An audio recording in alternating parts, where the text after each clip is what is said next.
Good morning, everybody, and welcome to a council meeting. Today is June the 4th, 2025, and I say that because this is recorded so people can go back and watch it later. We do have the pleasure of a visit from Levin School today, and I believe you are going to open our meeting today with Karakia and Waiata. So please go ahead.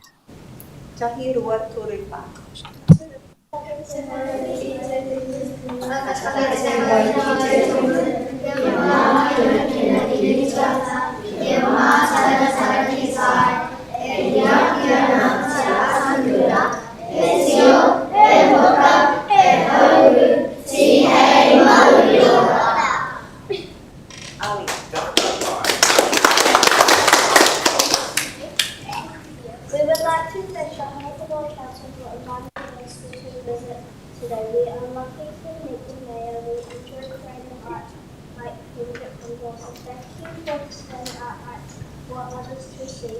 We also really enjoyed the morning tea and want to thank you for the bus ride here and back. What makes art special? Being able to share with others. Great. And now to finish with our school-wide.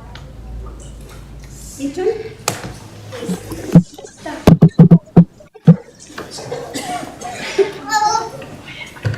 Tohi Roa Urun Fa.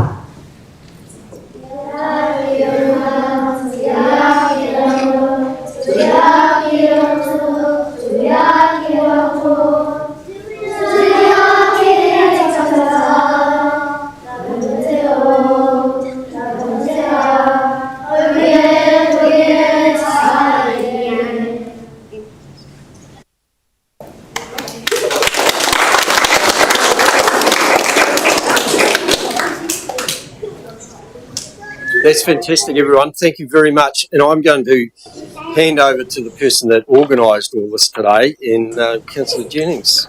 Thank you, Mayor Bernie. Look, thank you very much, Levin School, for visiting us and opening our meeting. We really appreciate it. And this is hopefully the first of other school visits that we have here to council. And I want to thank you very much for your very good behaviour and very respectful the way that you conducted yourself when you went through council on the tour.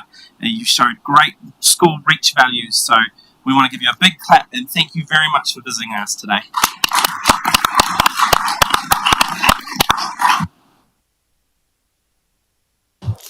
Thank you, everyone. Really appreciate the visit. I hope you've learned a little bit. And I've already asked the girls out there to save me one of those donuts. They look far too good for all of you to eat. But I hope you've enjoyed your visit today and that you'll understand a little bit more about what council does and how we operate. But thank you very much.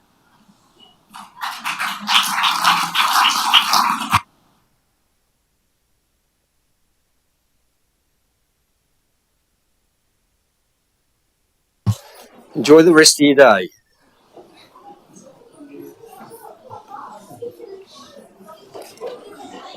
Very cute.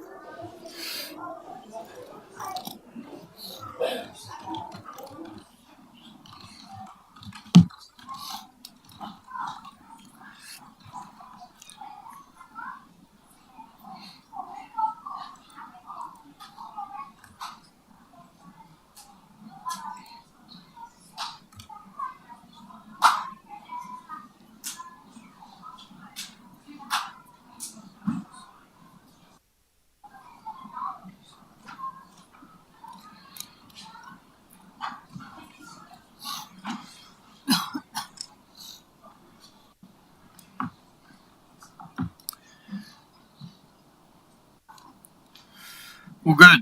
Okay, let us then commence our meeting. We have no apologies, just noting that Councillor Boyle is attending by Zoom.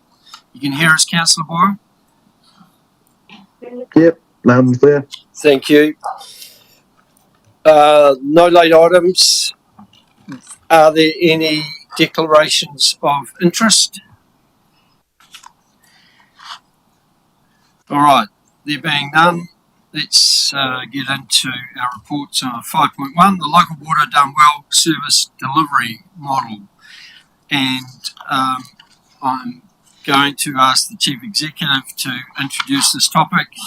And while she prepares herself, can I move A, B and C in the recommendations that the report be received, that this matter of decision is recognised as of high significance, and that Council acknowledge with thanks the submitters who responded and or made comment to Council's local water done well consultation.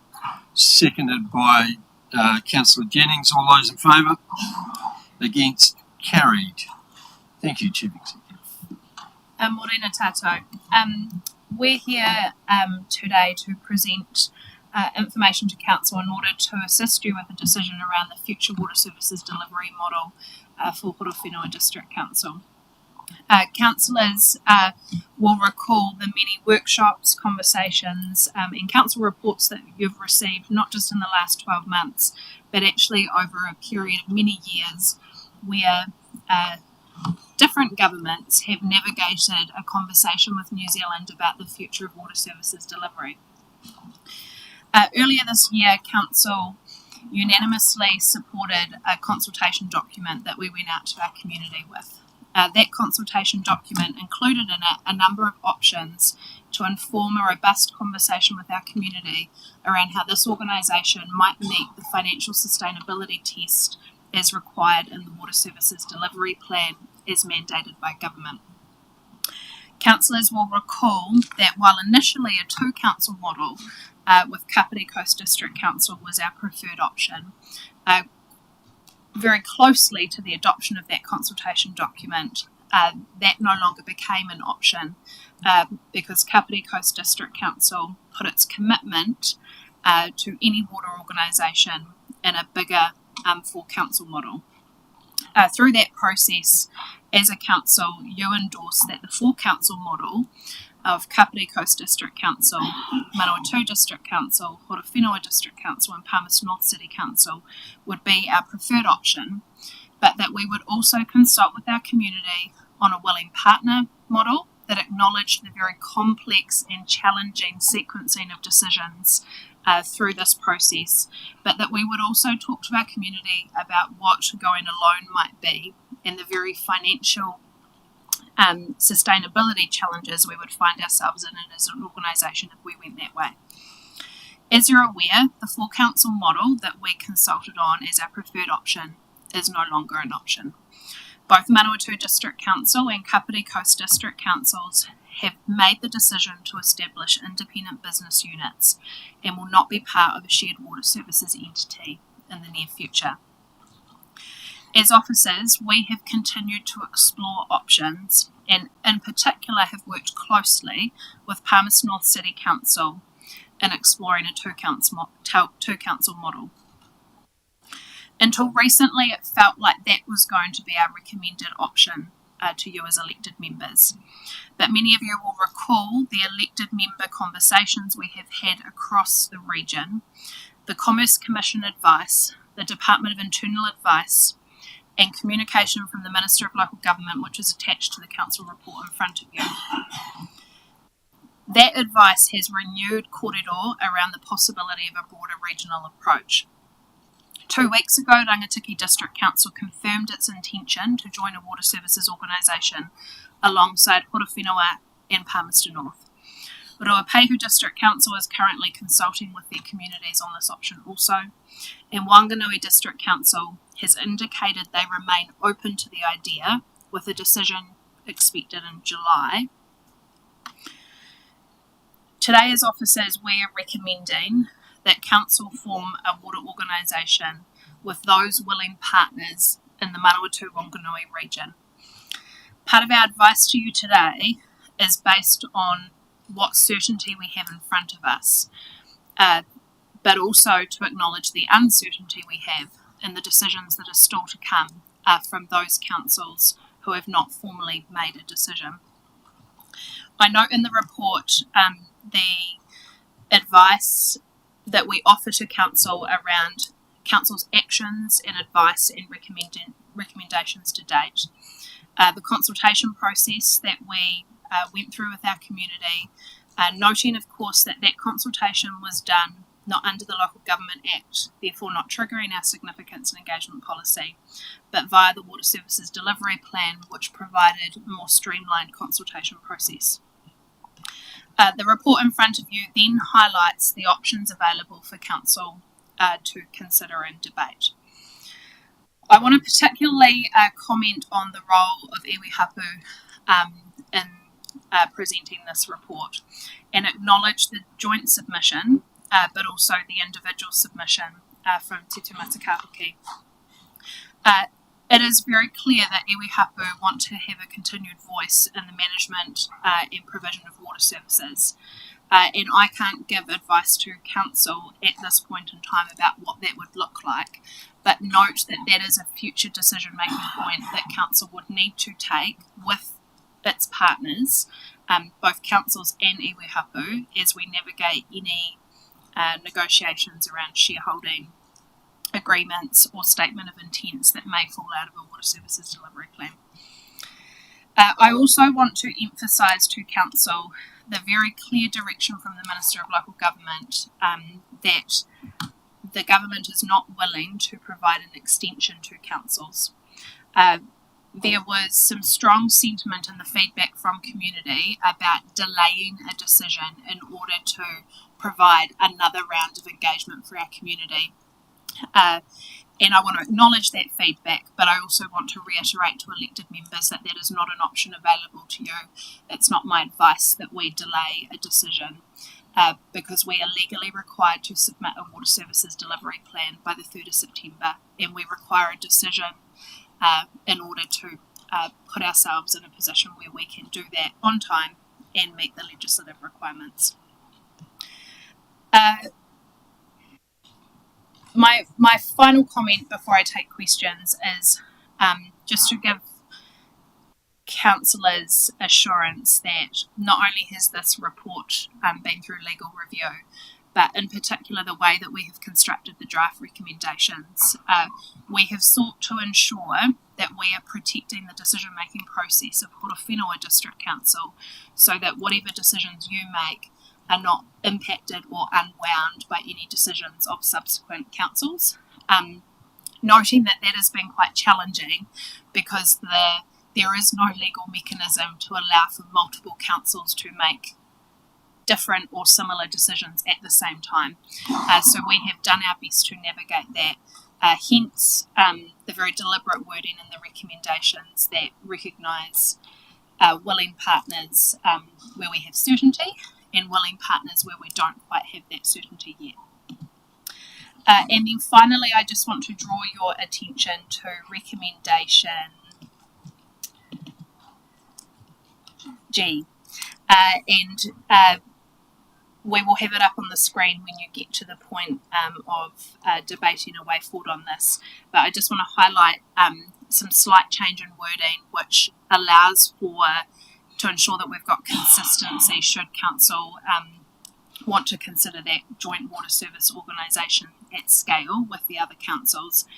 And so rather than just reading that the water services delivery plan is in conjunction with Palmerston North City Council, it's in conjunction with confirmed partner councils that include the agreed joint water services organisation. And so what that allows for any councils that have decided to date and any councils that may decide thereafter.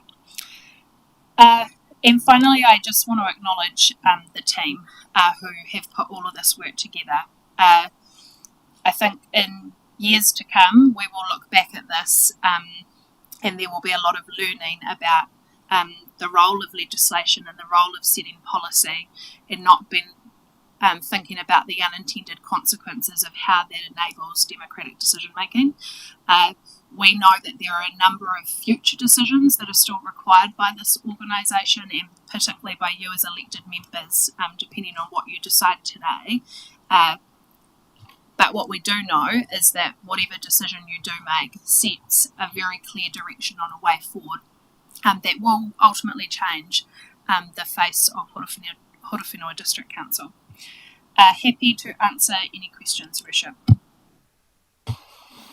Thank you for that introduction. Is there any questions for the Chief Executive or the team? Councillor Jennings. I've just got one question around development contributions, and it's covered in paragraphs 55 and 56 in the agenda paper. But could you summarise what we know in terms of development contributions and potential legislative framework? Because we're obviously, one of the things that will be enabled through the water reforms local pricing, but we don't have any clarity on as I understand it, we don't have clarity on what the framework might look like for development contributions. Are you able to just briefly speak to that? Sure, through you, Your Worship. While we don't know exactly, the intent of the development contributions has always been for the council or the relative entity to be able to recover the costs of growth. So it is very likely that the new water entity would be responsible for collecting the charges related to the growth infrastructure that they are going to invest on behalf of that entity. Whether it take the form of development contributions or a growth charge, it's very likely that that will be, if, for example, that wasn't to be the case, then it would be likely that council would collect it and then pass it on to the new entity. So regardless, and for any growth infrastructure that we as a council have incurred already, effectively that would, under the current intention, be passing to the new entity in the form of the debt that's going to be passed over.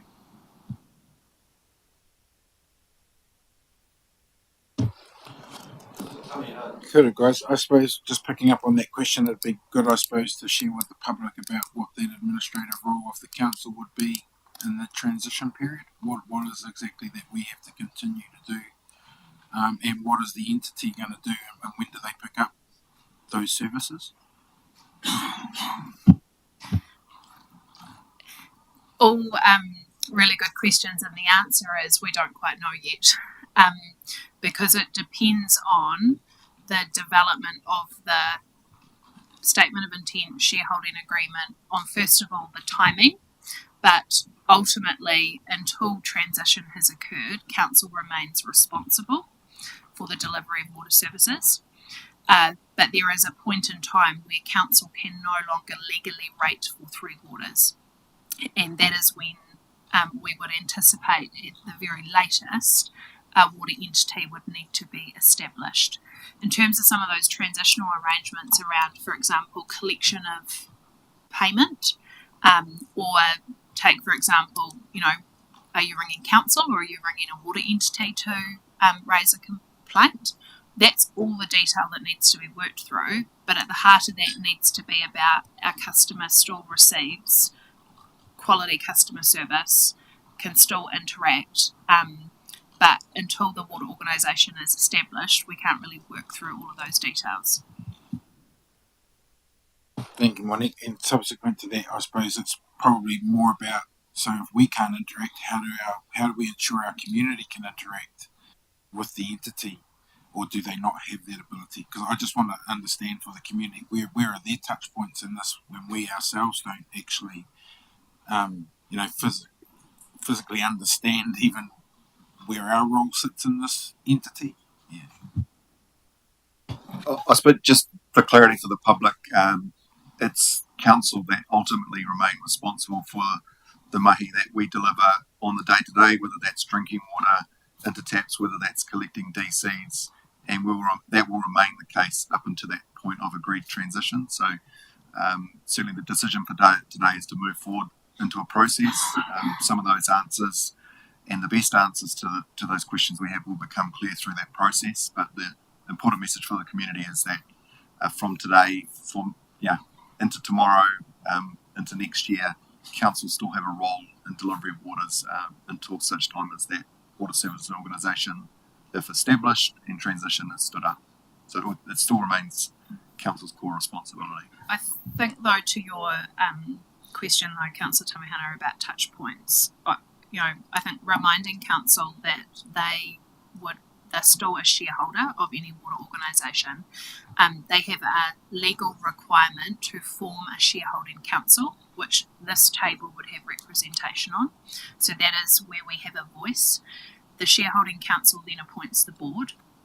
Council have a responsibility in developing the statement of intent, which is it's a far more powerful document than maybe was previously framed under former reform programs, where it still does allow elected member and therefore community voice into expectations around investment and outcomes. In terms of the, when the community has a problem, who do they go to? I think we can anticipate that they're still going to come to council. Just like we have members of the public that go to the MP about council matters. But I think that as time goes on, what we could anticipate is the establishment of things like citizen panels that inform. There has been conversation about the role of an ombudsman. I think a lot of those mechanisms need to be ironed out in the establishment phase, remembering that we're not going to be the only council that's going to be working on establishing a water organisation. There are a number of other councils around New Zealand, and I think there'll be shared learnings through that.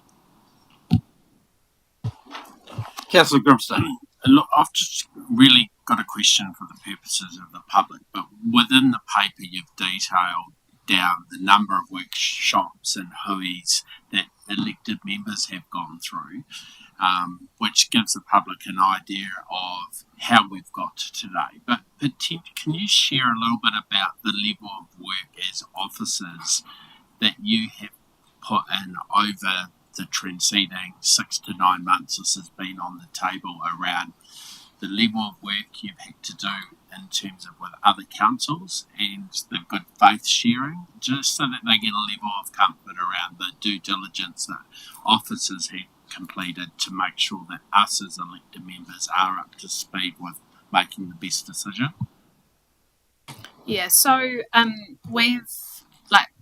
the short answer is a lot of time, but if I could expand on that, at an operational level, we've been having weekly internal alignment meetings. That then translates into weekly alignment meetings with our neighbouring councils.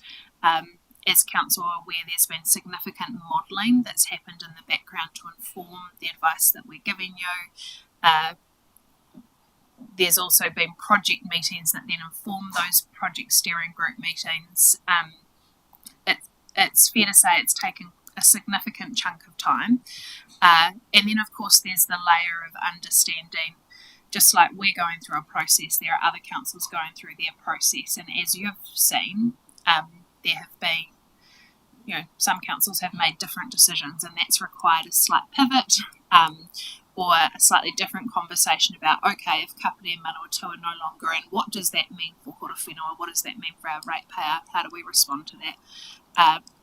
This is, within the organisation, we talk about acknowledging that this is one of the biggest decisions that this council will make, not just this term, but for a long time. And as officers, we have applied that diligence in the way that we have provided advice to you and the analysis and research that we've done to inform your decision making.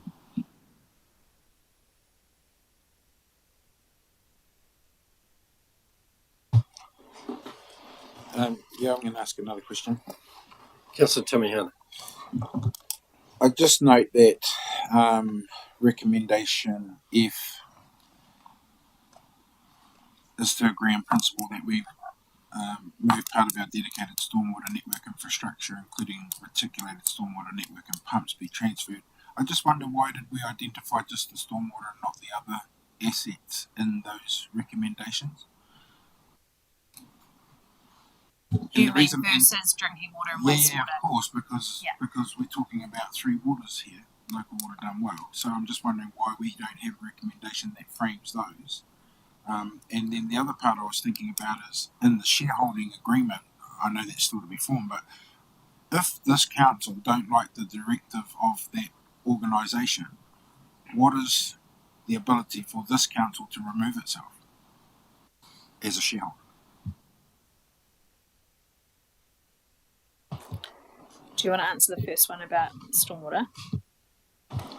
Yeah, the reason there's we're required to have a specific resolution around stormwater and the inclusion of that within the water service delivery plan or not. And so where I suppose the less clarity around stormwater is that council can't remove its responsibility around transport corridors. So that's things like the curb and channels, it's the sumps, it's picking up the leaves and ensuring, when it rains, we're out there with sucker trucks, and that's all done as part of a land transport activity. But where there is an opportunity for the water service delivery plan is no different to all of the other in-ground infrastructure for water supply and wastewater. The council could decide to either procure the services to manage those assets or vest those assets across to the water service entity, as you pointed out, similar to what we're doing with the water and wastewater. So the resolution being sought today is for that in-principle commitment for those pipes and pumps and things that sit below ground, certainly drawing the line really clearly on what's a road land transport asset, so that's your sumps and the curbs, that would be made really clear, and that what wouldn't be part of this resolution is things like the Kennedy drives that serve multiple purposes, so really defining that is a parks asset. Yes, it may have a stormwater function 1 or 2 days a year when it fills up with water, but the intention of this resolution is to give direction in development of the water service delivery plan that will come back in August for council adoption, to work with those neighbouring councils around the optimal way to manage stormwater, knowing that there's 3 interfaces in the parks, the land transport and the core stormwater facility. We also aren't required for all councils to come to the same arrangement within a water service authority organisation, so it may be that councils that commit to this process could decide to manage it differently, and that decision will ultimately be brought back to this council with the detail as part of the water service delivery plan in August. And so why this only names stormwater and not drinking water and wastewater is because the drinking water and wastewater is inferred and is very deliberate in all of our consultation, versus stormwater. Council have remained silent on it, and we're required in the water services delivery plan to be clear about stormwater because that is optional.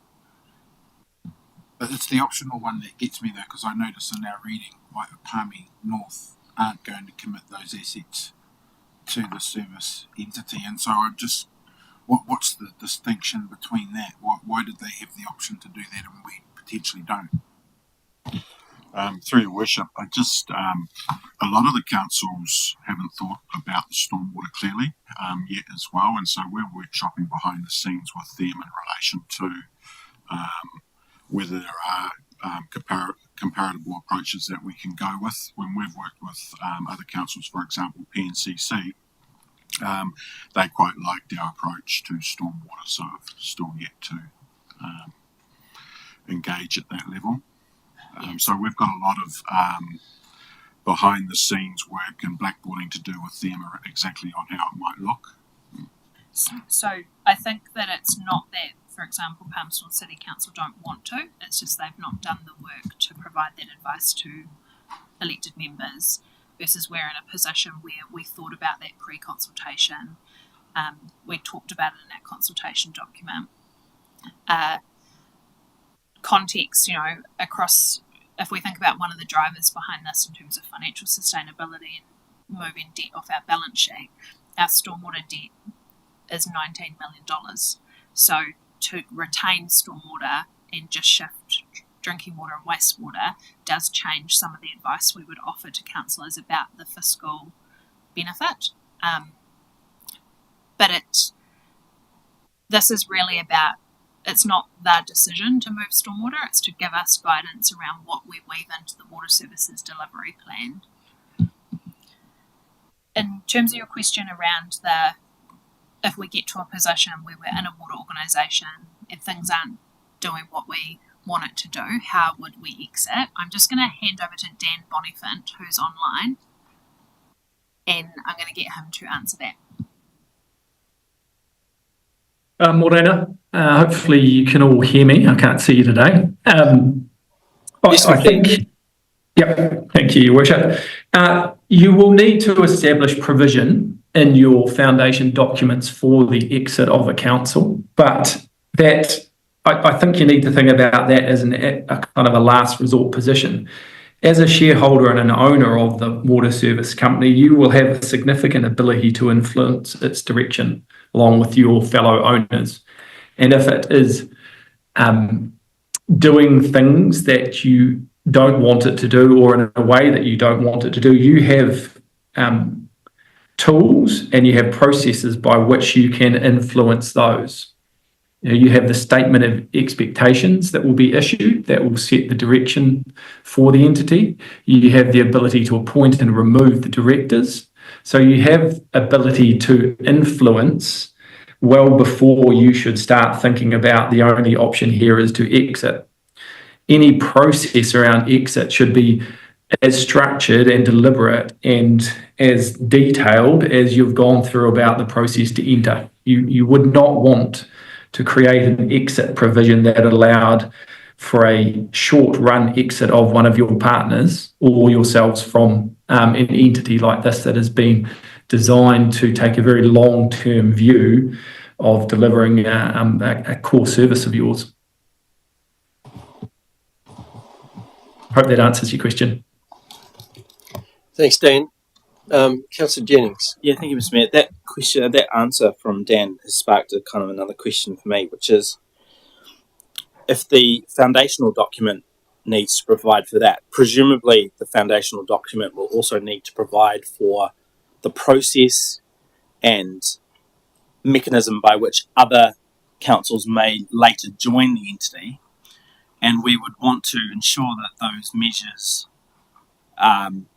could protect council, so that all that hard work or upfront investment and effort from this council and other councils, if the water entity is established, that later joining councils didn't get a free ride. Am I correct in my understanding that the foundational document would be the right place to capture that detail around, so as an example, Kapiti or Manawatu joining at a later date, making sure that they are then meeting their costs for the transition, establishment, all that kind of stuff? Correct. And just reminding the table that those foundational documents, like for example a shareholding agreement, but even before that, let's say a commitment agreement, they're decisions of this table.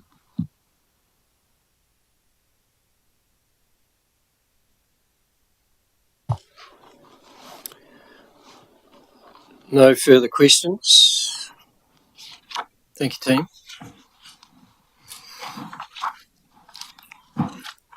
Okay, so how we'll manage this in terms of the recommendations is that we will do recommendations D and E together, recommendation F, and then also recommendations G and H together.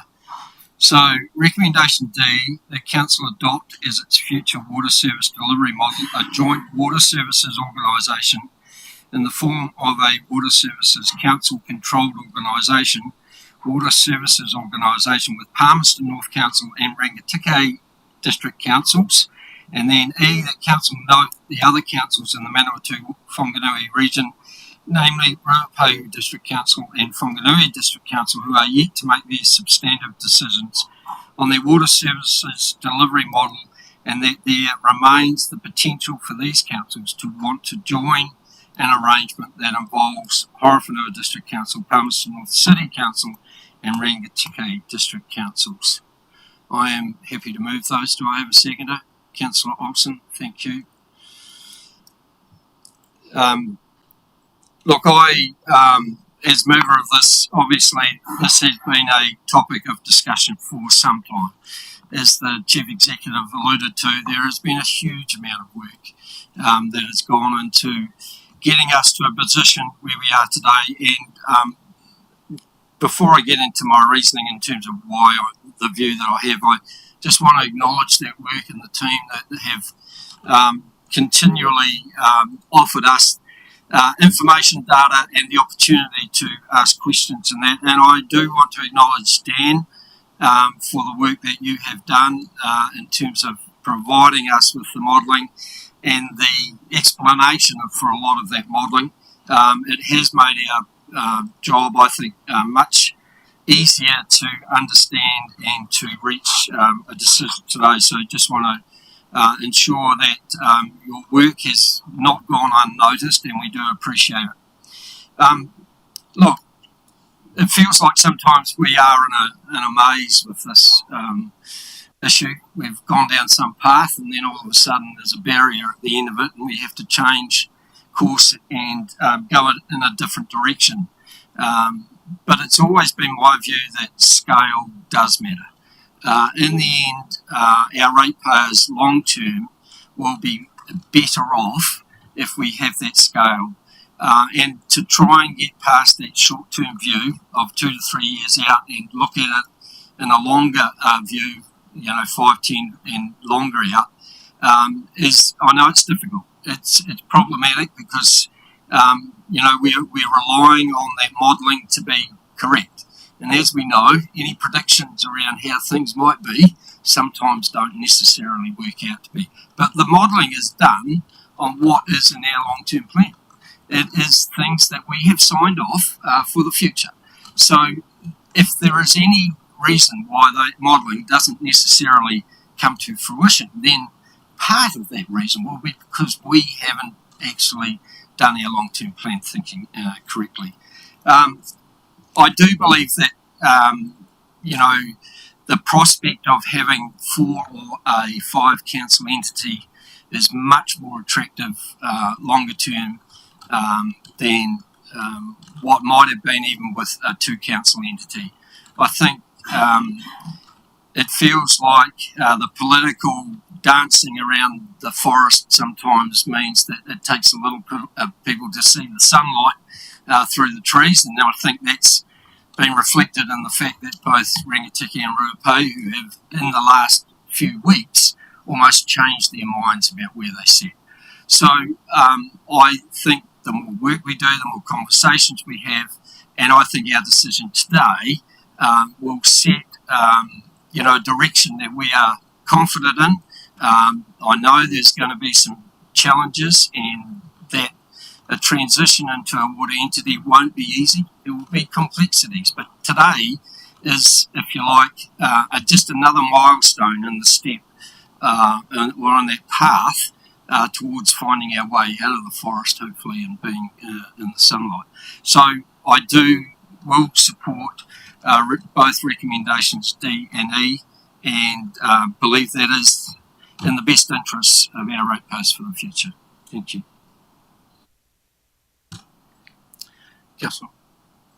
Councillor Olsen. Cool, thank you. Firstly, I'd just like to obviously acknowledge the staff and the quantity of work that's gone into this conversation, but the effort and obviously dedication to get us here today. For me, a lot of this is around financial, and I sort of look at the long-term picture, and I think we do need to focus on that. Obviously, as Mayor Bernie has said, the long-term plans for each council is obviously reflected when we look at this in this space.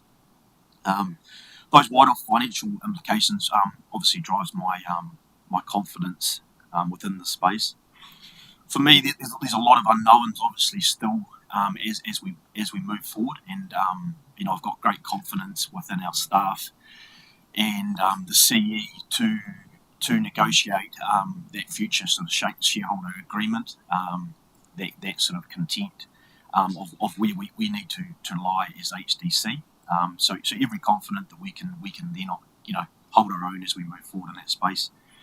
At the end of the day, we need to make a decision that's going to be best for our community. And for me, long-term the financial implications and benefits I see will hold us in good stead, and obviously our community in the best possible space. So I will be supporting this.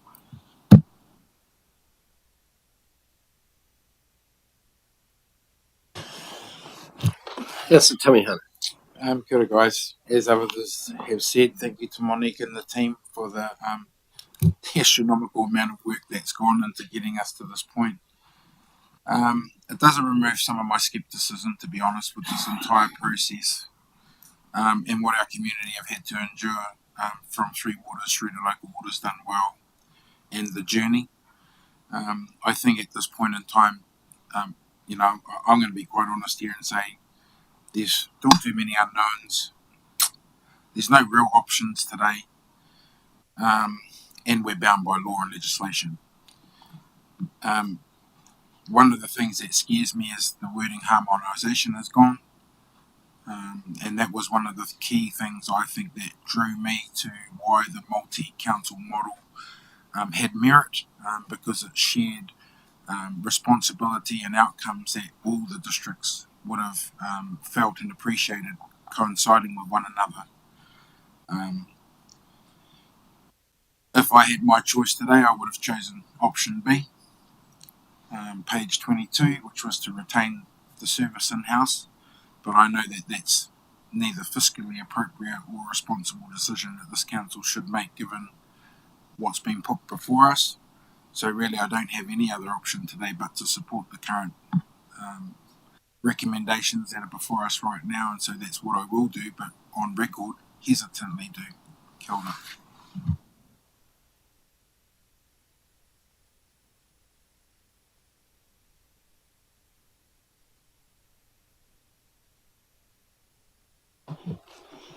Councillor Jennings. Thank you, Mr. Mayor.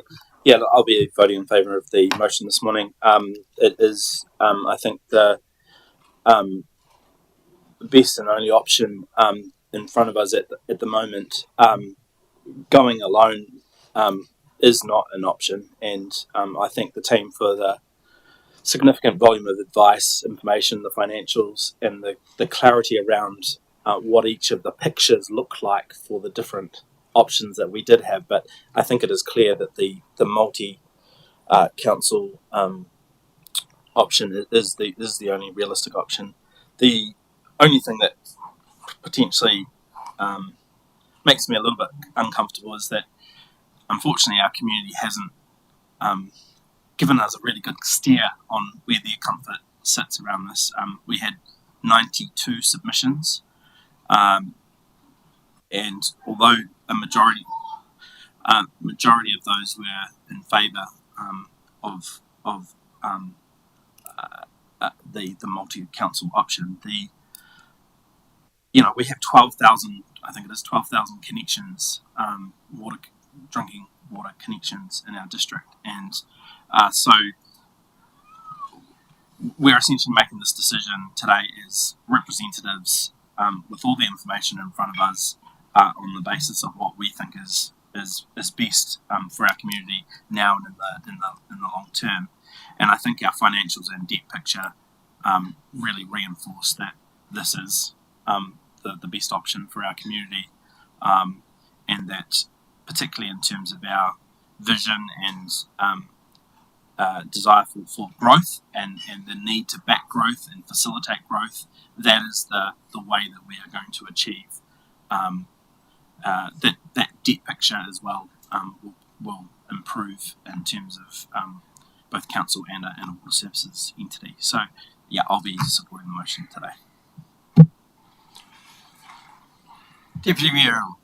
Mr. Mayor, it's no coincidence that each of us starts by thanking the staff, because it has not only been a Herculean task, but it's been in a world of uncertainties, and the liaison that's happened in the background by staff with other councils, I think, has brought us to quite a safe position today in moving forward. I just want to indicate that for me, it's a no-brainer that bigger is better. When it comes to this, we do need critical mass. The key principles that matter to me are, as I think I've said before, that at the heart of this, wherever we live in New Zealand, we need access to clean and safe drinking water and effective disposal of wastewater. And I do embrace the opportunity to look at putting stormwater into the mix also, have that critical mass around that also. This is about, therefore, thinking beyond the parochial, understanding that in New Zealand, for this to happen, we do need a bigger and more purposeful model with a critical mass. And we've done the numbers, we've looked at the modelling, and it's clear that we do need to coalesce with as many councils as possible. It looks like 4 is certain. I'm hopeful it will be 5, and so I think we're hopefully in a good place moving forward. I do endorse a comment that was made by Councillor Tamihana that for this water services model, I do look forward to a time when we can move to uniform charges. It's not compulsory as part of this package, but it is, at the end of the day, it's about spending the money where the need is, and it would therefore be a true indicator of a fair and caring New Zealand that we do, over time, spend the money where the need is, move to a uniform model, and I sense the warmth coming from Councillor Jennings on that too. Thank you, Mr. Councillor Brennan. Yeah, thanks, Your Worship. And I do also want to acknowledge the vast amount of work that's gone into this, and certainly Dan and his team as well, for the way they've been able to turn something at the start of this journey was so complex that it was just hard to get your head around it, to where we got to today, and the presentation that councillors have seen from Palmerston North, who we went to recently, where it was presented in such a way that it was actually a lot easier to understand, and dominoes started falling into place in terms of making sense. I want to mention the Palmerston City Council, who we had at Palmerston City Council with the other councillors. Councils, for me, that was where probably the penny dropped, and after hearing from DIA and Dan and the team, and there's Stalia that were there, it was just really good to be in that room.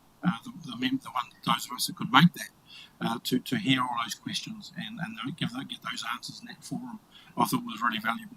And for me, that's where I was convinced the scale was certainly the number one. For me, it's been hoping to strike a balance between scale, but also keeping the local voice and the local influence, which has always been a concern of mine and of people around this table. And I think this recommendation, this outcome, particularly if we get the extra councils on board in this entity, strikes a balance between this in terms of scale, but against the previous Three Waters model, where we had the mega entities, where the real concern there sat around influence and local ability to influence and local voice. And I think this model, for me, does strike that balance, and gives me a level of comfort that this is certainly the best model moving forward for our community over the long term, and the model is clear about that. So I'm comfortable today to support the recommendations and have a pathway forward for the future. So thank you. Councillor Grimstone. Look, I also support the direction that we're heading in today, based on comments from councillors, and obviously echo the efforts of staff to help us get to this point. Ultimately, we started this journey to try and make the best decision for our community into the future, and I think the motion before us that we're looking at gives effect to the direction we've received from Minister Watts around applying long-term thinking and solutions with an enduring focus on that financial sustainability piece.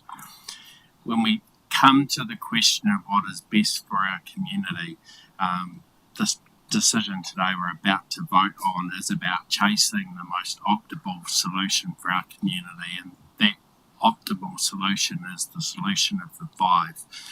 The bigger the better, and $369 million worth of savings as a result, and that is what we're chasing, and this decision sets us up to actually move forward with that, just in the same way that we've looked and explored other options such as walking away from the Wellington Greater Forum, because of the fact that our decision was that the cost to be involved in something further south was not the best outcome for our community. So I feel relatively comfortable that we're chasing this, and I hear the sense of the unknown, but fear can really be a destructive force when we let it dictate the choices we make to potentially choose suboptimal options in front of us. And clearly a status quo option is not the best outcome for our community when we apply that long-term lens. So thank you.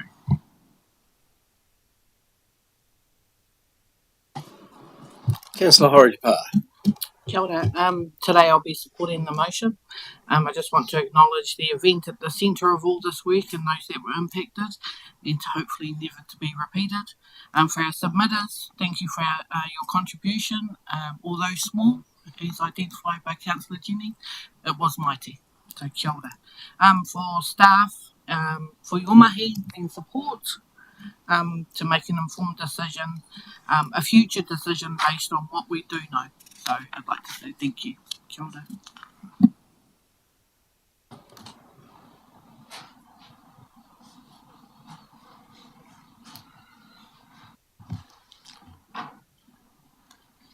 Is that you, Councillor Barker? Is it? It is, yeah. Yeah, your machine's not working. Okay. Okay. I'll just say that we could not have had, I believe, better advice and support from all staff in coming towards this decision. So thank you. For me, starting off down this track, it was kind of like struggling to make sense of it all. So that's advice and support has gone a long way towards that. I always thought that basically the option of going it alone was the option that wasn't really an option for many reasons. And having looked deeply into it, I wish it was sustainable. I wish we could do that, but simply I really believe it's just not possible. So it still is the option that isn't an option for me. And the best way forward, I believe, for our communities, because we'll be joining with others, is actually a solution that involves as many as possible. I really do believe that it is about the numbers. So yeah, we'll be supporting this today. Thank you.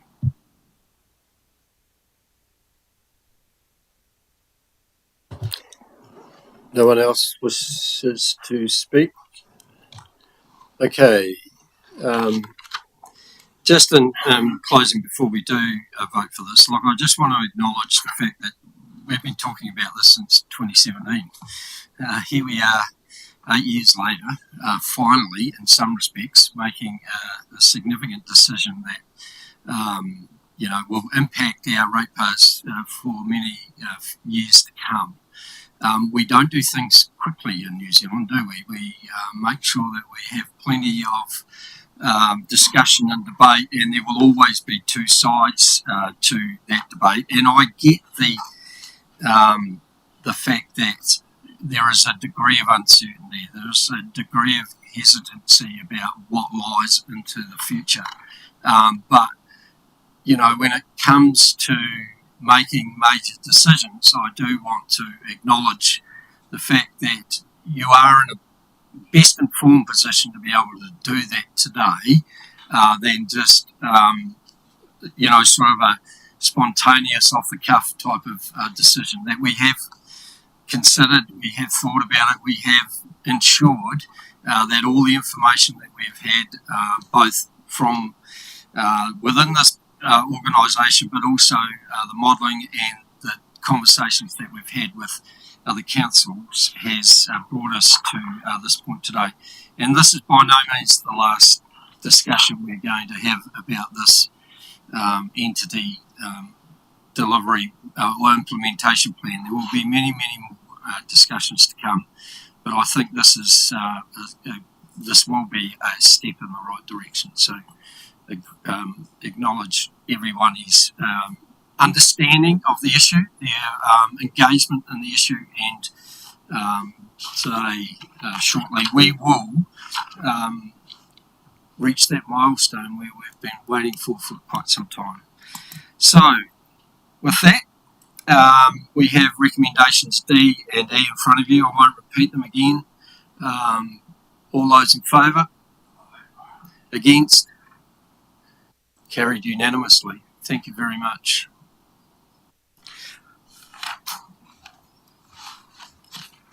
Thank you. All right, so bit of an anticlimax now. Moving on to recommendation F, that as part of its adopted water service delivery model, Council agree in principle that the dedicated stormwater network infrastructure, including the reticulated stormwater network and pumps, will be transferred to any future water services organisation, and other assets that have a primary use for any other activities will remain the assets of Horowhenua District Council. Moved by Councillor Jennings, seconded by Councillor Grimstone. Open for discussion or debate. Councillor Jennings. Yeah, Mr. Mayor, I'll be voting in favour, obviously, of this motion because it makes sense. Unlike drinking water and wastewater, where the assets are a lot clearer and they're a lot cleaner to determine what will transition quite easily. Stormwater, as we've always known and as we've always talked about, is a little bit more complex because of the way that it interacts with our land transport infrastructure, and that we have a range of reserves and parks and other things that have a stormwater function or purpose. And so I believe this is an appropriate starting point. I mean, as the conversations continue, I'd be looking for us to take an even bolder approach and look at trying to transfer over some of those assets that potentially aren't just have a primary stormwater use, that where there is quite a clear benefit for us from a debt management perspective. As the Chief Executive mentioned, we've got about $19 million worth of debt associated with the stormwater activity. And so one of the goals, obviously, through the decision we've just made is around that financial sustainability, debt management, and improving the picture from a council debt management perspective. So, I urge you to support this. There will obviously be further discussions, and it sounds like that some of those other council partners will obviously need to still do some work and do some thinking. And so this is kind of giving that in principle direction to that we want to go forward with this, and it allows the discussions and negotiations to occur. Thanks. Councillor Grimstone, do you wish to? No? Okay. Anyone else wish to speak? Councillor Tamiya. Kia ora again. This one I find really interesting. I suppose one of the things I've been quite consistent around is what those stormwater assets look like and what they are. And, I've always talked about Paretau and Foxton and ensuring that sites of cultural significance aren't going to be impacted by the decisions of this council to move any assets, and that includes parks and reserves that potentially were gifted, and even if they are a multi-use purpose, I still think that's an interesting conversation or some clarity our community need to know. I think it'd be good just to remind us about the debt and what that means for council by transferring of that debt to any service entity, and how that, what does that create for us, and what does it mean for the entity that are going to now be managing our district's assets. I hope that's sort of clear what I'm asking. It's actually for the listeners, not for me.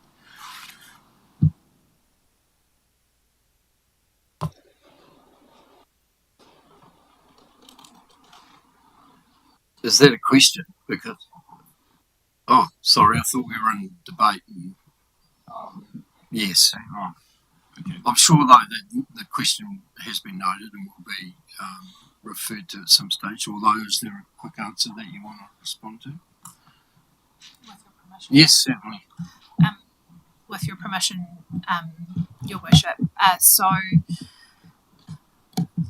I'll get Jacinta to explain what the shifting of the stormwater debt for the water entity means, but what it means for council is that liability of that $19 million doesn't sit on our balance sheet, so it creates a headroom in order to provide council, I suppose, opportunity as it considers its investment requirement for all other services. In terms of the question/concern around, you mentioned reserves in particular, the resolution that council would be considering today is where its primary purpose is stormwater, and so that doesn't include, I think, the example that may have been referred to today or it's been referred to in the past, for example, Kennedy Park, which primary purpose is a park. We've been very deliberate in the wording today. It's where its primary purpose is stormwater. And anything, and I know that Councillor Jennings is he mentioned an appetite for that. That's not the resolution today. The resolution today is only for where its primary purpose is stormwater. Jacinta, I'll just hand to you to talk about the importance of that 19 million. Sure. So, in effect, that 19 million, as Monique mentioned, does provide additional capacity for the council without water to pursue other opportunities or to have more capacity within its balance sheet. But also, in terms of the Three Waters entity going forward, there is, in terms of our infrastructure strategy currently, there is still significant investment that this district needs in terms of stormwater. And so rather than that responsibility sitting with the council, that responsibility would transition to the new entity as well.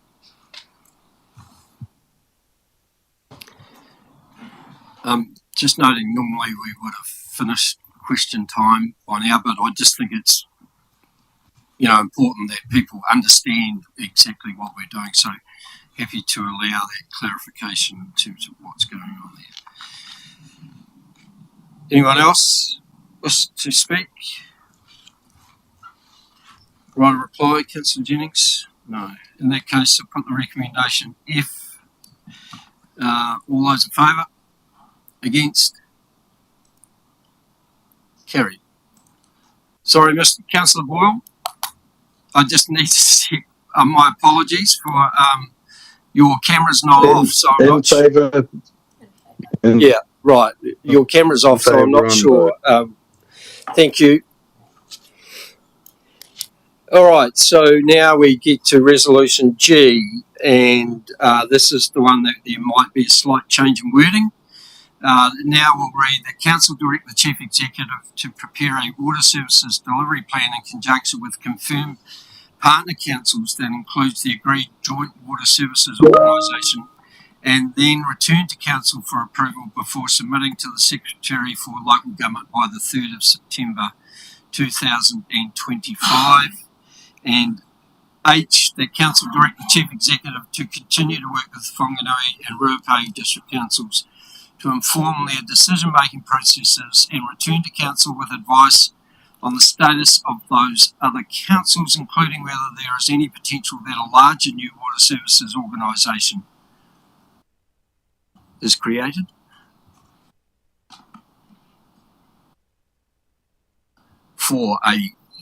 Should be any potential for a larger new water services organisation. If there is potential for a larger new water services organisation, advice on timing, process and other matters of detail will be tabled for council's consideration. Moved by Councillor Brannigan, seconded by Councillor Jennings. Any discussion or debate on those recommendations?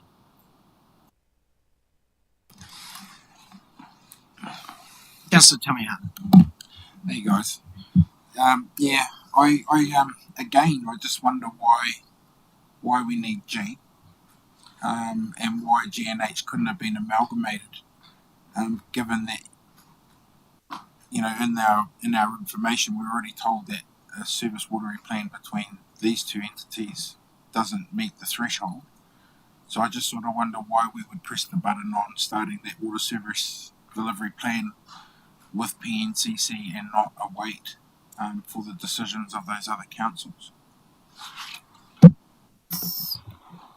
So with your permission and through your worship, can I just get you, Grayson, to bring the resolutions up on the screen? If council want to amalgamate them.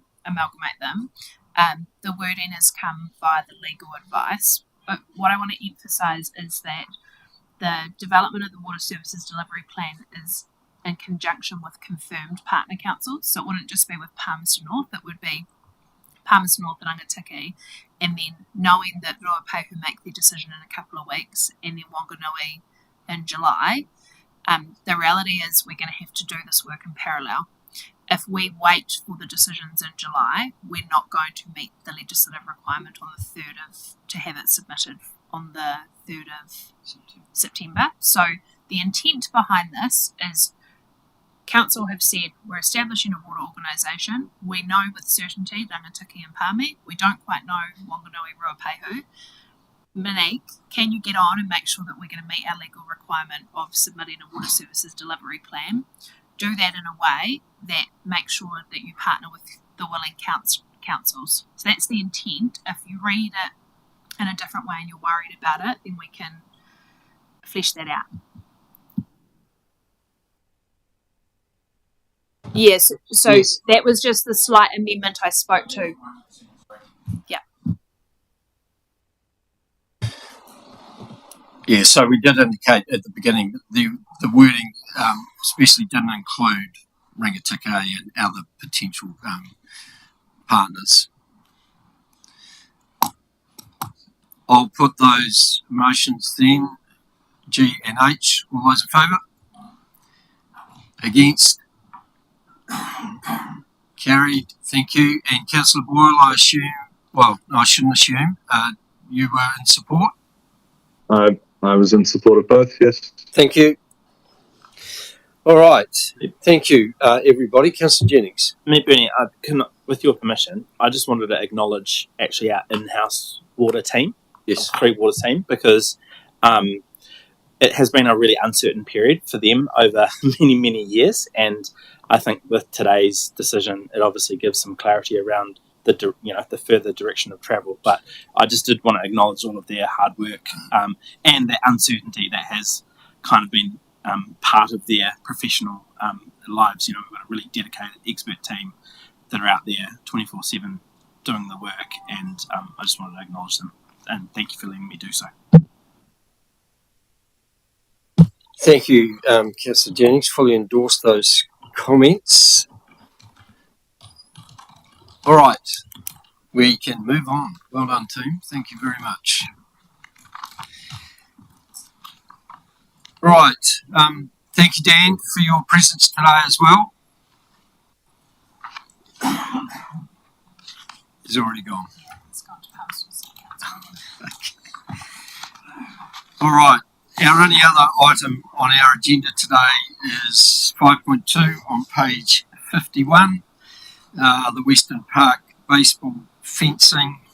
Lacey and Brenda coming to the table. While they do so, can I move recommendation A and B, the report be received and recognised as not significant, seconded by Councillor Young. All those in favour? Against? Carried. Thank you, Lacey. Thank you, Brent.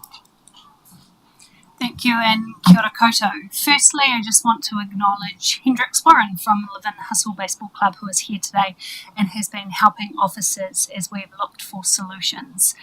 Mr. Warren has just confirmed that as of last night, the club has been successful in their application for external funding and can contribute $3,000 towards a solution should council decide that is the direction we want to take today.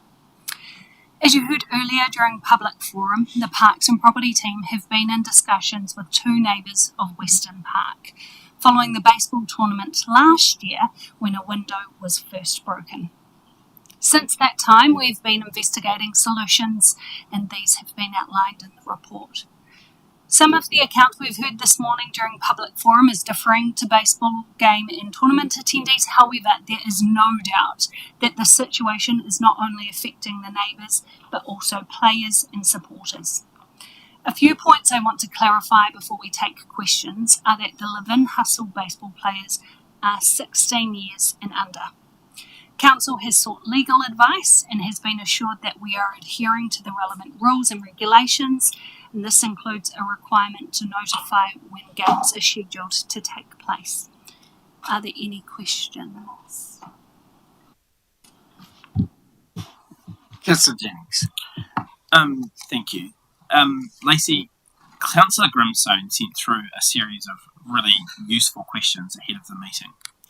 And for me, it opened up the question of to what extent have we looked at options around relocating away from Western Park? And I know there was an answer around Playford and some constraints there.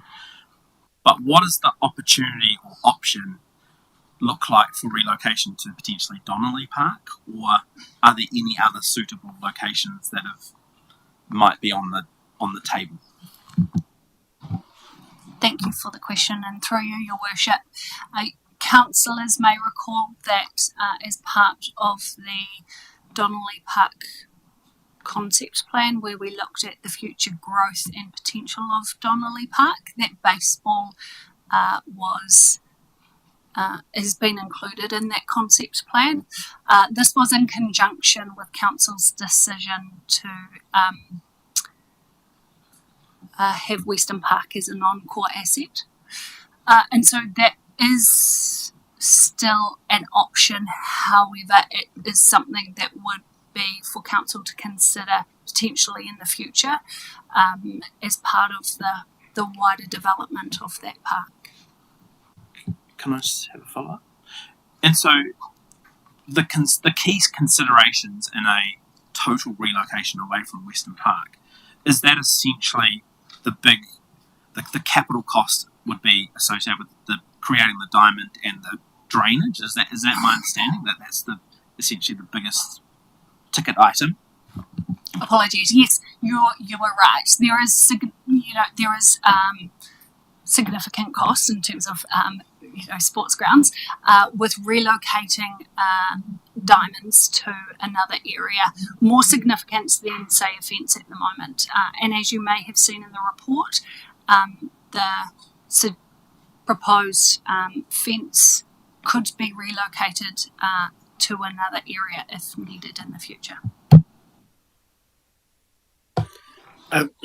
Councillor Grimston. Look, thank you for the responses that you sent through in terms of the questions that I had. But just for the public sense, could you also, we've mentioned Donnelly Park, but could you also share what some of the obstacles would be to a Playford Park solution? Absolutely. So the baseball diamond is larger than a softball diamond, and as many of our community will be aware, there is currently a softball diamond at Playford Park. However, the reason why baseball cannot be played on that diamond is because the field dimensions would also include floodlights within that outfield.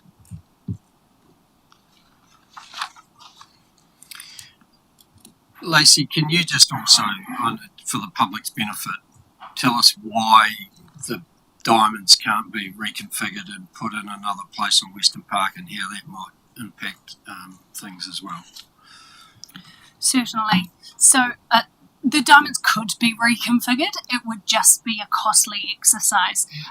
I think the speaker in the public forum this morning suggested towards the other end of the park, there is a stream that is at that end of the park, and so some significant work would need to be undertaken to ensure drainage to allow for the senior field to be on that end, as well as moving, the baseball diamond, which was put in at the beginning of at the end of last year, and the assets that go alongside that. So still foul ball netting will be required, although there are no neighbours on that end, and there's dugouts and whatnot. Additionally, there is a junior diamond which is at that end of the park, and so that would need to be brought around. So we would be moving 2 diamonds. The other question I had, I suppose, is your confidence in the solution that you are recommending is going to actually solve the problem?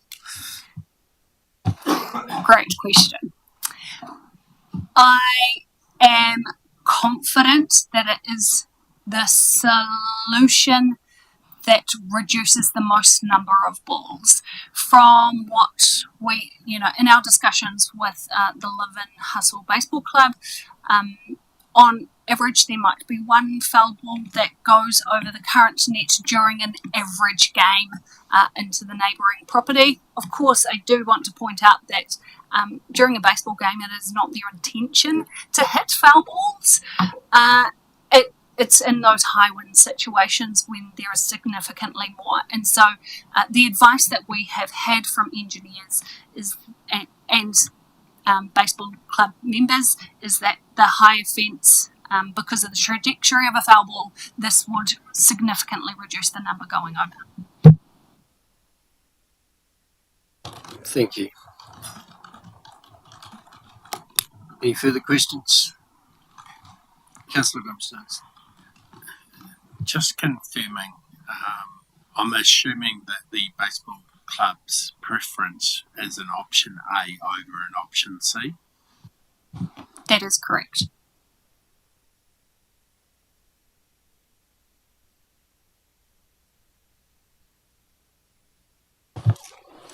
Thank you, Lacey. Thank you, Brent.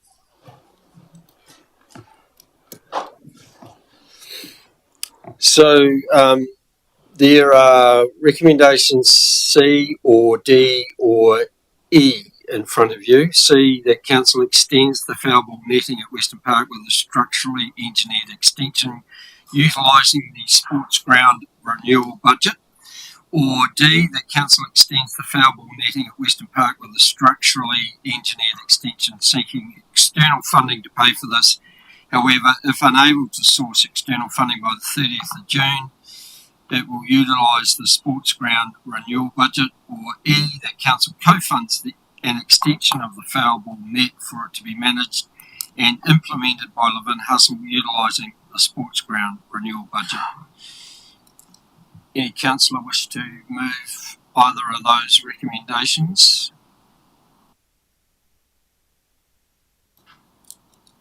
I just Councillor have a question in relation to D that refers to seeking additional funding, given the context of the information Lacey just shared in terms of the baseball club receiving funding.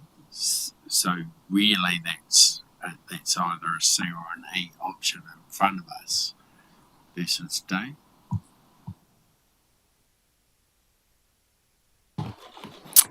Through you, Your Worship. The intent of that resolution was that to, I guess, highlight officers' intent to continue to look for additional external funding to the best of our ability, noting the end of the financial year. And in terms of delivery, being mindful that October doesn't feel too far away, that allowing the window of 30th of June wouldn't impact delivery should the motion be successful? We would look to, should council decide on, progressing through this, we would look to start the works immediately and then, and concurrently seek external funding.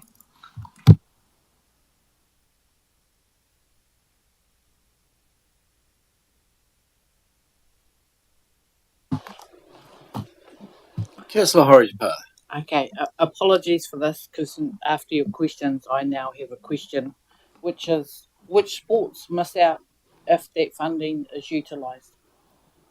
No. Oh. Kia ora. Apologies, sorry. Oh.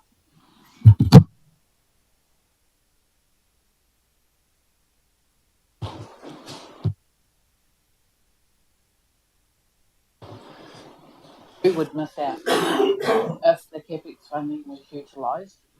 Who or what sports grounds would not receive an upgrade? That's a good question. So the sports ground renewal funds are based off our asset management data. And so you may recall during the long-term plan process, there was a strong recommendation from the table that we prioritise high-risk assets that needed to be renewed. When we looked at that data, there were some car parks of sports grounds that need renewal. Our preferred supplier to undertake that work wasn't available within this financial year. And the quotes that we got outside of that preferred supplier were much higher. And so we have deferred that work until next financial year. So that if council doesn't utilise this money on the baseball foundation, it won't be spent.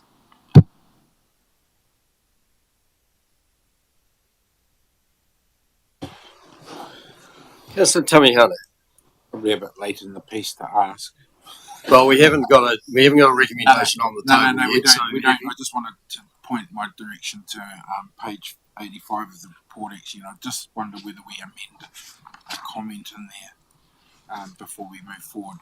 And it's in option B, where it states, well, the comment's actually stating that park users would be harassed by neighbours, and I don't really feel that's an appropriate comment to have in our council document when actually they were potentially there before this was established. So I don't think it's an appropriate wording to have in a document that's kept on record, especially when we've had a submitter that is one of those people.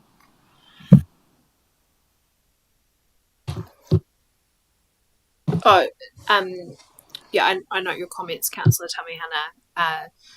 Officers have presented the facts as they have been presented it. And I know that some elected members have been privy to kind of the extensive communication where those concerns have been raised.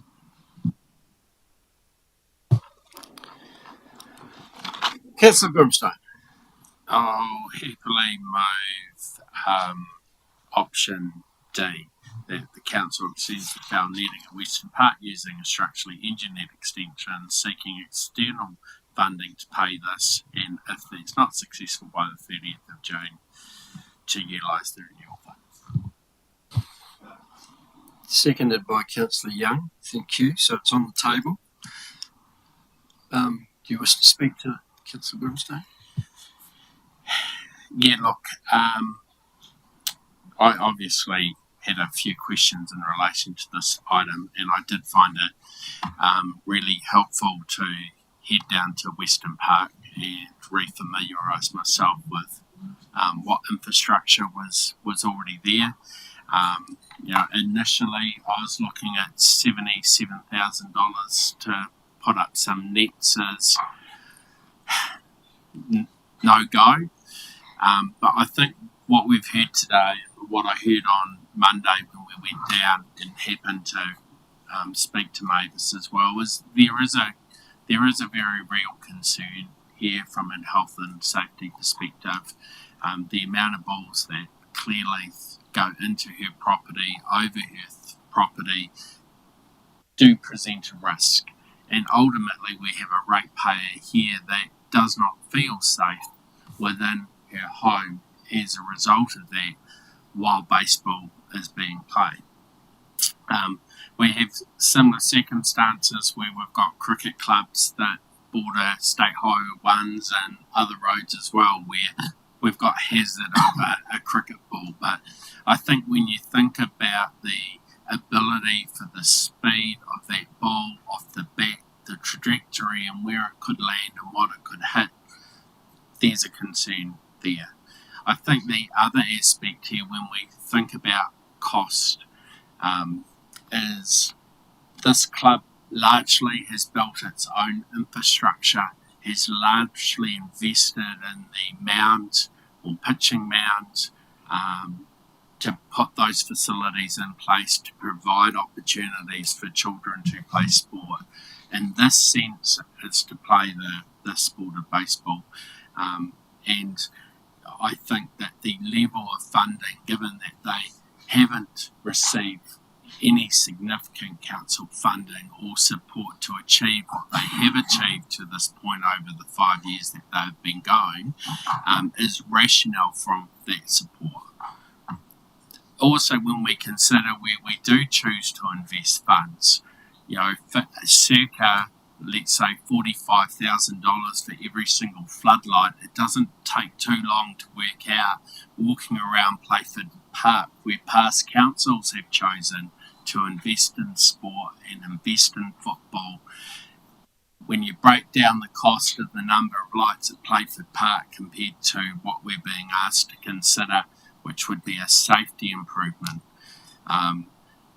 there is no clear answer around the engineering design solution will stop every ball. The increased height will also improve the likelihood that there will be less balls that impact that become a risk. The additional 5 metres, with what I understand is also a cantilever effect, should be able to provide a much better solution for the sport. And then when we think about the return on investment, and from memory, I think it was circa 120 junior kids playing baseball, and a senior team of another 30. And when I say kids, the 120, we're talking probably some of them are 15, 16, 17-year-olds that have the capacity and the ability to throw a ball down at the same speed as an adult would be. The benefit of that old saying that kids in sport stay out of court, and the return on investment that provides, that $70,000 does not compare to the social well-being benefit to having kids participate in that. And the last point that really swung my mind, because the conversation shouldn't be about should baseball be played at Western Park, because the reality is that now they do. The fact that if a future decision is that baseball have a home somewhere else, that's great. The investment into this asset will be able to be relocated to what may be a more future suitable home for baseball. But for right now, I think we've got an obligation to the club, to the kids that are playing that sport, and to our neighbours who are ratepayers that are incurring the problem to support. So that's why I'm happy to support that motion. Councillor Young. Thank you.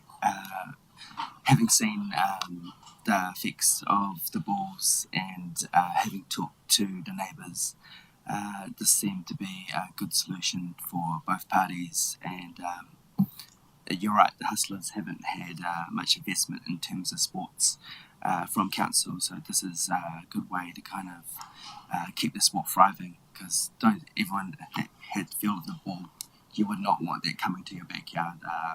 And you said they're an elderly couple, and just the area that they normally are, their backyard is very, I could easily imagine myself whacking a foul ball that way. It is necessary just for health and safety risk, and yeah, I support this.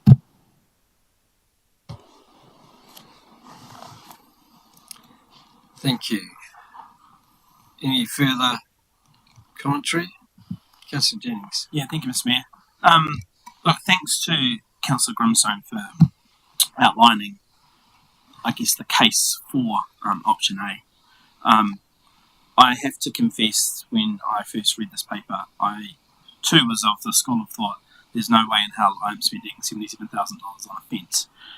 And I just want to briefly acknowledge Hendrix in the gallery and the Hustle, because it is an amazing story in terms of taking what is not typically a New Zealand sport and the success that they've had. And we now have, people doing things on the international stage who are representing, little old Horowhenua with international opportunities. So I think that needs to be acknowledged. And as Councillor Grimstone and Councillor Young said, this is a sport that we want to keep, that we want to support, and that we want to encourage and promote. My difficulty is I'm almost persuaded that spending the $77,000 now for a fence that could be relocated perhaps is a wise investment. Coming into this debate, my preference was probably for an option C, the smaller amount of money. Let's put up the netting, let's see what happens, with a longer term, well, not even longer term, with a short term consideration of, is Western Park the long term home for baseball, or is Donnelly Park or somewhere else a better option? And the reason I still probably have a preference for that being the approach is that we've just working through the strategic recreation investment framework, and I feel like that as a tool is going to really help us have that global view of sports, recreation, facilities. What is the future? What are even the short-term decisions that we're going to make? Because does it create opportunities to create multifunctional club rooms, toilets, car parking spaces, all that kind of stuff that comes with genuinely supporting a sport to grow and thrive. And so, Councillor Grimstone, you've almost persuaded me, but I'm keen to hear the rest of the debate if there is going to be further discussion, because I'm on the fence, but I have to be saying I've struggled to spend the $77,000 now when we don't have a clear picture of what is the future location plan around baseball.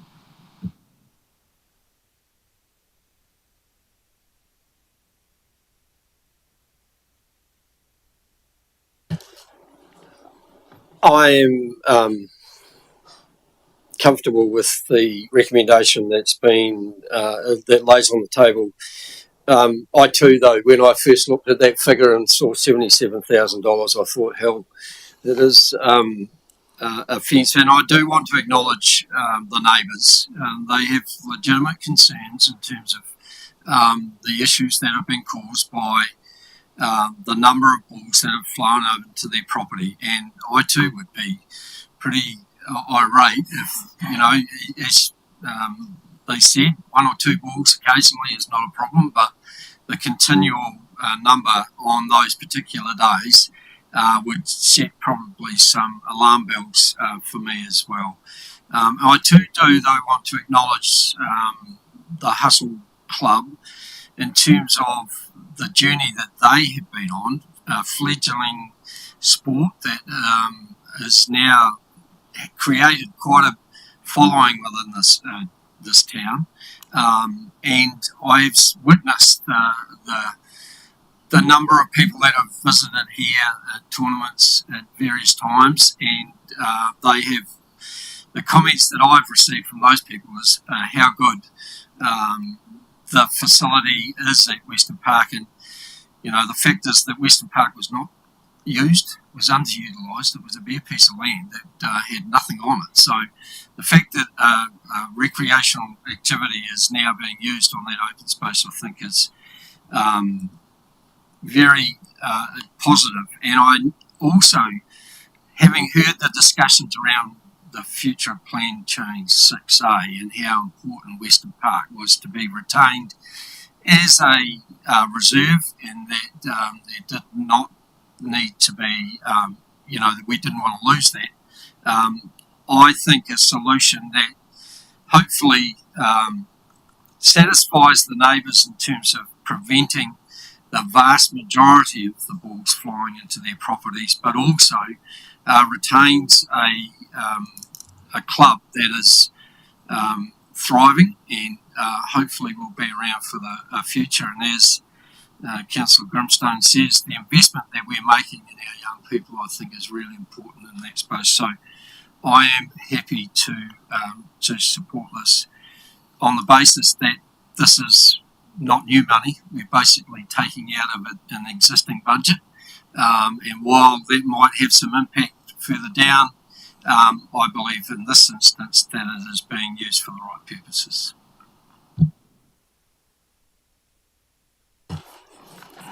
Councillor Tony Hunt. Kia ora, guys. Yeah, just wanted to acknowledge the issue, and particularly the impact both ways, with the Hustle Club, but also with the neighbouring properties. I think it's really important that they both understand the mutual impact that they have on one another, but also people's private property rights as well, I think, need to be further considered in that space. I do wonder if there's any further liability on council in the decision we make today. And the only reason I say that is because by putting these investments into this sports recreation, are we actually assuming any liability, given what's been raised today? I think, was it the National Sporting Organisation, they have access for the club, but is there any liability on the council now by providing these assets? Should there be further damages or even people incidents? I just want to ask that question. And I also wanted to thank Mr. Warren for coming today and sitting in the sitting where he is listening. But I just wanted to thank him actually for bringing the sport and finding a home. And whether that's a home for life or a temporary home, it's an important part of our community, and it keeps people engaged and active, and that's stuff we need to see, especially amongst our young people. I think to see 109 users shows that there is strength in the sport, and that potentially it will grow in time, and maybe that facility might outgrow the sport in time anyway. But I think for now, I was really hesitant in supporting the options here, but I think Councillor Grimstone and others have convinced me that there is a need for this council to do something. But I just I just wonder about the liability on council. Kia ora. I'll just allow the stand-in chief executive to answer that. Thank you, Iwandin and Councillor Tamihana. We've had the report, including the proposed solutions, checked by our legal representatives around liability, and their advice is no, there isn't. The previous legal advice outlines that it is a permitted activity within the space, and that neighbours can expect some wayward calls. Just to give you assurance and the table assurance that it has been checked and we've gone through that process.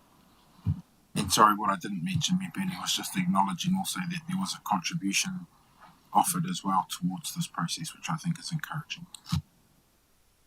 Any further people wish to speak? In that case, write a reply from Councillor Grimstone. I'm going to give one more crack at trying to turn Councillor Jennings. So, look, you know that we were quite aligned with our initial responses, when we were talking about dollars and cents. Just picking up on your point, why the other option isn't the best option is largely because I don't have a great deal of confidence that that solution would take away the noise, that would provide the best possible solution to reduce the risk, to reduce the impact on the neighbour. The other aspect, though, and I support your challenge regarding, is Western Park the best place for baseball? However, just like the local Walter Dunwell decision that we've been working off since 2017, I remind councillors that somewhere around 2020 within the long-term plan there was a master plan that didn't get supported and didn't get funding. The purpose that I remind you of this is not to criticise that decision, because that decision has been made and it's done. The reality is good things take time. And Hendricks and I have both sat round tables plenty of times talking about Donnelly Park master plans, and as at right now there is no master plan and it has not been funded, and there is some placemaker within the long-term plan to do bits and pieces, but not at the level of funding. One domino impacts another domino, and that's happened. So you move baseball, you move them to Playford Park, then suddenly we've got an issue with football, particularly when we start talking about rugby. I'll clarify that. Rugby, in terms of floodlights being removed. So there is a domino effect to anything, and this is a great question to be asking. The reality is that good is going to take time, and that's why I think a higher investment for a better long-term solution that could be relocatable is better than a smaller investment that has a questionable outcome.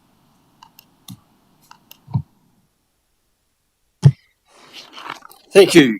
All right, so the recommendation on the table is that Council extends the Fowl Board meeting at Western Park with a structurally engineered extension, seeking external funding to pay for this However, if unable to source further external funding by June 30th, 2025, will utilise the sports ground renewal budget. Moved by Councillor Grimstone, seconded by Councillor Young. All those in favour? Against? You convinced them. Councillor Boyle, are you still with us? Support? Yeah, Thank you. happy to support. Carried unanimously. Thank you. Thank you, everybody. There was good discussion and good debate. I just want to acknowledge the neighbours who took the time to be here today to express their views on the matter, and I think this is a great example of council responding to community concerns and weighing up all the options that we have in front of us and coming to a conclusion. That's why we're here for, and so I do appreciate the discussion and the debate that went into that, and look forward to the summer visiting Western Park and seeing the extension done. Thank you again for being here, Hendrix. Appreciate it. That brings us to the end of our agenda. Before we go to lunch, though, I think because of the nature of the public excluded item, which I hope won't take too long, I'll move that we actually exclude the public from the following parts of the proceedings of this meeting, where we have one item to consider, C1, the reappointment of independent members of Risk and Audit Committee, seconded by Deputy Mayor Allen. All those in favour?